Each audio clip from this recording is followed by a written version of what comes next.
साथियों नमस्कार। आज हम आपको एक नए सब्जेक्ट के बारे में रूबरू करवाएंगे, अवगत करवाएंगे।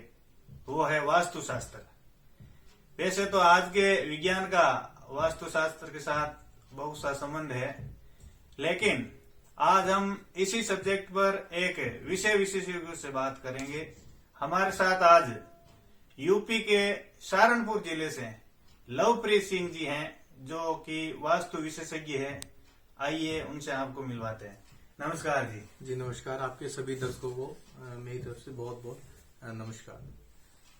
लवप्रीत सिंह जी, वास्तुशास्त्र और विज्ञान जी जो आज का बहुत ही फेमस और प्रचलित है। आज जो भी व्यक्ति जी अपना मकान बनाता है या जो पुराना मकान है, उसके जीवन में जो भी समस्या आती है, उसको लेकर के वो थोड़ा बहुत वास्तुशास्त्र के प्रति जी जागरूक होने लगा है कि क्या दोष है या क्या नहीं है। तो आप इसके बारे में हमें थोड़ा बताइए। जी पहले हम आपको, आपके दर्शकों को और आपके इस क्षेत्र के लिए हम थोड़ा सा जानकारी दे दें। जी मेरा नाम लवप्रीत सिंह लाडवा है और हम यूपी के जिला सहारनपुर डिस्ट्रिक्ट से छोटे से गांव से बिलोंग करते हैं वैसे तो। जी। और आज हम राजस्थान में तकरीबन 700 किलोमीटर दूरी तय करके हम यहाँ पे पहुंचे हैं कल्याण विजिट के लिए। एक हमारी संस्था है कल्याण धाम वास्तु, जो वास्तु चेक हम करते हैं। वास्तु के थ्रू हम लोगों को जागरूक कर रहे हैं। जी देखिए, जागरूकता ये इस प्रकार की है कि ना तो ये हम कंप्लीट साइंस बता रहे हैं, हाँ। ना हम जिसे कुछ लोग अहंकार में आके इस चीज को नकार देते हैं बिल्कुल कि ये नहीं कुछ होता। और जहां हम रेशो चेक कर रहे हैं कि आज की डेट में पढ़े लिखे लोग आईएएस, पीसीएस, आईजी, एमएलए, मंत्री, मुख्यमंत्री के यहाँ तक हम विजिट भगवान की दुआ से कर चुके हैं। मतलब चाहे कोई भी हो, लेकिन वास्तुशास्त्र से कोई भी अछूता नहीं है। नहीं, मतलब नहीं, ये आपका देखिए, ये घमंड बहुत जल्दी तोड़ता है आदमी का। घमंड तोड़ना इसका सबसे बड़ा काम है कि कोई मानता है ना मानता है, उससे इस चीज का कोई भी ताल्लुक नहीं है आपके मानने या ना मानने से। प्लस कुछ लोगों को थोड़ी सी ठेस पहुंच सकती है ये जान के, ये सुन के कि भक्ति और पूजा पाठ भी इसकी काट नहीं कर पाते कंप्लीट तरीके से। बहुत घरों के अंदर बहुत पूजा पाठ होती है, आप बहुत ज्यादा भगवान को मानते हैं, अपने पूर्वजों को, अपने पितरों को और अपने भगवान को, अपने इष्ट को।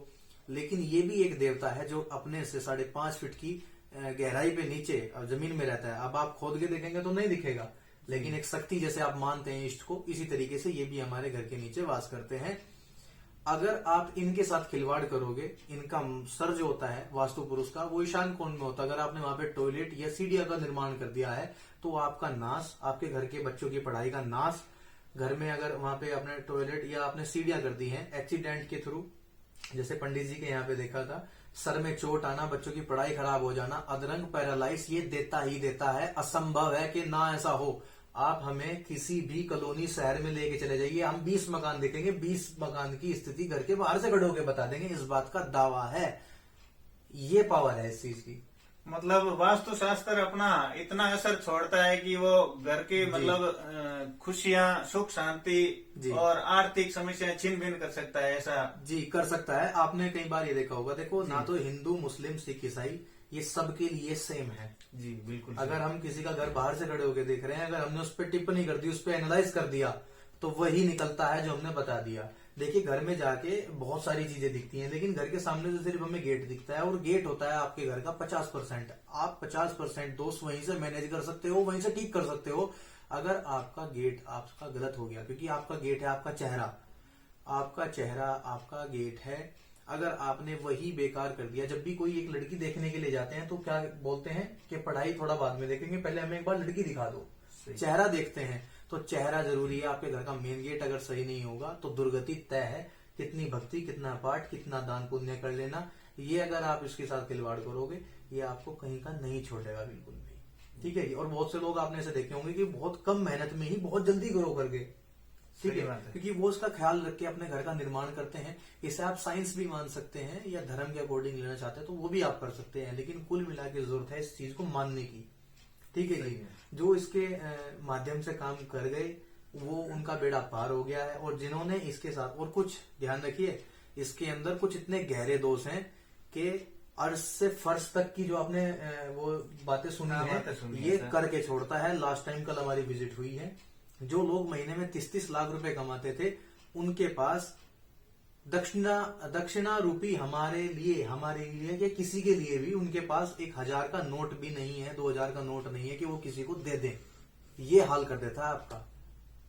जी जी हाँ, कहने का मतलब है कि अगर वास्तुशास्त्र का ध्यान नहीं रखा तो व्यक्ति अर्श फर्श होते देर नहीं लगती, और नहीं लगती। अगर वास्तुशास्त्र का सही ध्यान रख करके अपना भवन का निर्माण करवाया और उनके नियमों का पालन किया जी। तो व्यक्ति फर्श से अर्श तक जाते भी टाइम नहीं लगता है। इसका एक कमाल और भी है, जी। अगर आप वास्तु अनुसार घर का एक वातावरण कर लें, उसके अनुसार, उसके नियम अनुसार अगर आप कर लें, तो आपको अपने घर के बच्चों को ये भी कहने की जरूरत नहीं पड़ेगी कि बेटे स्कूल में चले जाओ। बच्चा खड़ा होगा, कहेगा कि मुझे स्कूल भेज दो, वो खुद स्कूल जाएगा। अगर इसके खिलाफ चल गए तो बच्चे को कहीं तक का भी सोर्स लगा लेना, बच्चा तुम्हारा कामयाब नहीं हो सकता, जिद्दी हो जाएगा, चोट फेट ये वो पता नहीं कितने दोष होते हैं, वो सब कंप्लीट करेगा। इसे आप कंप्लीट कर लिए, ये आपका जैसे ये नाश करता है ना लोगों का, हाँ जी, उसी तरीके से ये तरक्की भी इतनी करता है कि बस दिन दुगनी रात चौगनी कर देता है। बिल्कुल सही। ठीक है जी। और हम तो खुद भुक्त भोगी हैं इस चीज के। हमारी आप YouTube पे वीडियो भी है, आप वो डिस्क्रिप्शन में लिंक उसका डालना आप। हमारी जी, एक कवरेज हुई थी।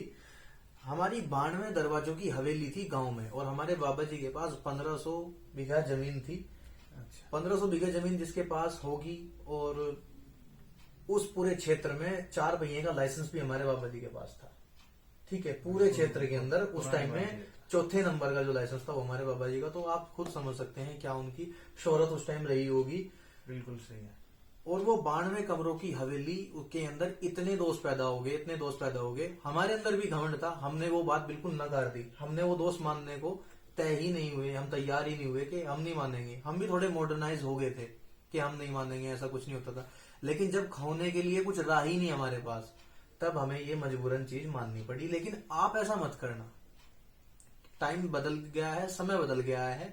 आज से अगर 10 साल पहले 1 लाख रुपए लग रहे हैं तो चलो निभ जाता था, लेकिन आज सबकी जेब इतनी टाइट है बिल्कुल कि बस आप खत्म हो जाओगे अगर इसके साथ खिलवाड़ करोगे। तो हमने वो 92 कमरों की हवेली तुरंत के तुरंत उसी दिन छोड़ दी थी।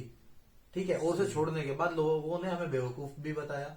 लेकिन जिन लोगों ने बेवकूफ बताया, आज वो लोग भगवान से डरते कहते हैं, वो हमारे से नक्शे बनवाते हैं कि हमारा भी अपने जैसा बना दीजिए। ठीक है जी, ये हमारा विचार है।